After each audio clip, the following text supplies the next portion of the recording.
luz sobre la ley.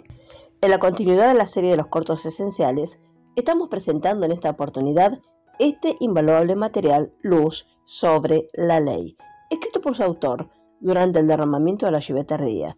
Ahora, en su versión podcast, es nuestro deleite poner sobre la mesa este importante material y alimento sustentable para el disfrute de los santos que tienen hambre y sed de justicia. Rogamos al Señor la guía del Espíritu Santo en esta ministración para que podamos percibir el mensaje individual del Señor para cada uno de nosotros en esta presente dispensación de la gracia de Dios. Así presentamos con la ayuda del Señor Luz sobre la ley en su penúltimo episodio. Estábamos considerando las objeciones de un lector oyente, del cual estamos contestando en este caso sobre Adán y Eva, donde Dios demostró su gracia y tipificó la redención al matar un animal y al vestir a Adán y Eva con túnicas de pieles. Se derramó sangre y se otorgó justicia, maravillosa gracia. ¿Esa pareja necesitaba gracia? Sí. No leemos que Adán y Eva incluso derramaron lágrimas, hicieron penitencia, golpearon el banco y oraron antes de que el Señor los vistiera. Imagino que estaban tan disgustados con sus frágiles delantales que tal vez se rompieron la primera vez que se lo pusieron, que saludaron con deleite las duraderas vestiduras de pieles. La justicia de Cristo no se puede mejorar, destruir, perforar ni desgastar. Satisface al Dios justo y santo. No puede ver a través de él. Por lo tanto, nos ve revestidos de Cristo. Su justicia encaja y conviene a todos los que la aceptan. Justicia eterna. ¿Dónde está entonces la jactancia? Exclama el apóstol. Está excluida. Romanos capítulo 3, verso 27. El que se gloríe, gloríese en el Señor. Primera de Corintios capítulo 1, verso 31. ¿Dónde está la ley? Su voz es silenciada porque el fin de la ley es Cristo para justicia a todo aquel que cree. Romanos capítulo 10, verso 4. Primera de Timoteo capítulo 1, verso 9. Conociendo esto, que la ley no fue dada para el justo, sino para los transgresores y desobedientes, para los impíos y pecadores, para los irreverentes y profanos, para los parricidas y matricidas, para los homicidas. Ahora bien, si Adán y Eva no cumplieron con la simple ley que se les presentó cuando no tenían pecado, ¿cómo podemos esperar guardar la ley de Dios con el pecado en la carne? Necesitamos una nueva vida espiritual sin pecado y el Espíritu Santo para guardar y nutrir esa vida. La carta que hemos estado considerando tiene un buen final. Nos presenta la permitente pregunta de Pablo en Romanos capítulo 6, verso 1 y 2. ¿Qué pues diremos? ¿Perseveraremos en el pecado para que la gracia abunde? Verso 2, en ninguna manera, porque lo que hemos muerto al pecado, ¿cómo viviremos aún en él? Como el pecado es infracción de la ley, Jesucristo vino a morir y salvar a su pueblo de sus pecados y librarlos de la maldición de la ley. Primera de Juan capítulo 3, verso 4, Mateo capítulo 1, verso 21. El hermano sigue diciendo en sus preguntas, parece que el pueblo de Dios debería estar dispuesto y deseoso de entrar en relaciones de nuevo pacto con un Dios tan lleno de gracia y permitir que Jesús haga por ellos lo que Él en gracia vino a hacer y que todavía puede hacer. Estamos de acuerdo con nuestro hermano en esto, pero también debemos recordar que varias cosas van en contra de una vida de victoria sobre el pecado. Satanás está en estas obras de la ley. El pecado aún permanece en nuestra carne. Habitamos en cuerpos de humillación. Todo creyente es una criatura dual que tiene tanto la naturaleza del viejo Adán como la naturaleza del Adán o Cristo, que son contrarias entre sí. Todos somos bebés en Cristo hasta que aprendemos el camino bíblico de crecimiento y victoria. Todos necesitamos estudiar la palabra de su gracia, que se encuentra especialmente en las epístolas del apóstol Pablo, para que podamos crecer en Cristo en todas las cosas y vivir en victoria.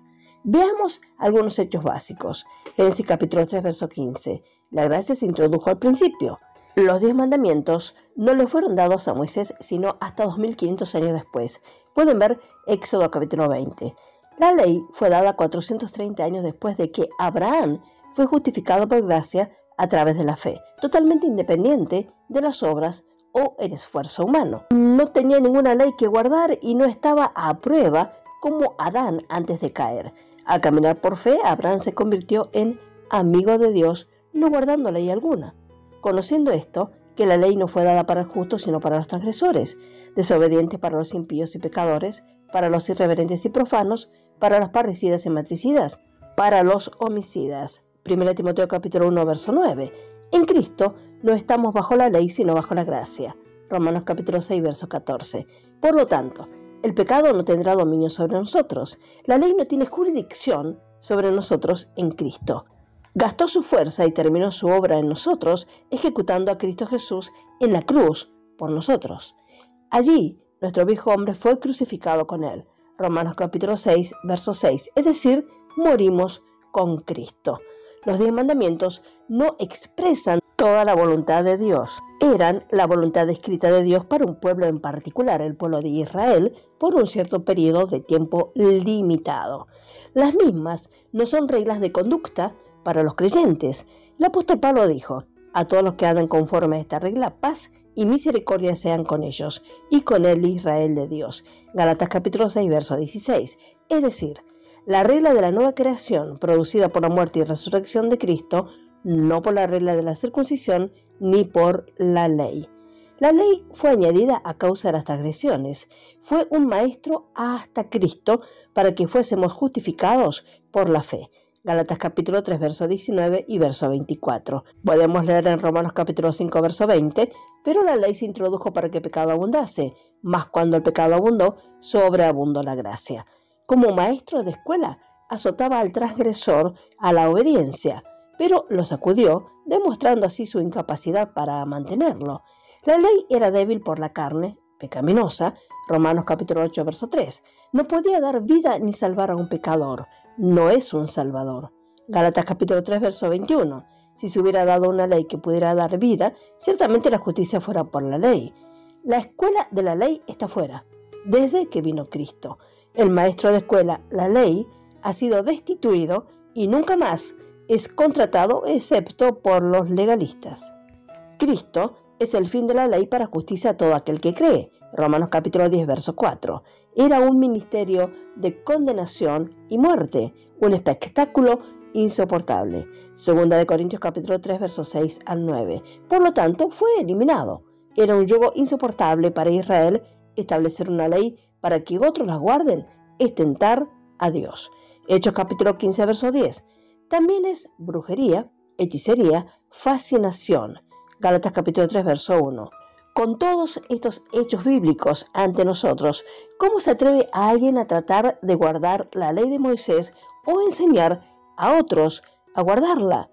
O hacer leyes y estatutos para personas que han sido liberadas para siempre por la sangre de Cristo? Y conoceréis la verdad, y la verdad os hará libres. Así que, si el Hijo os libertare, seréis verdaderamente libres.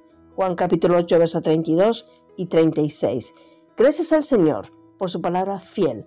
El Señor siga guiándonos para la alabanza, la gloria de su gracia. Por ahora dejaremos por aquí, confiando en la guía del Señor en toda la administración de su palabra. El Señor los bendiga ricamente a cada uno. Amén y amén.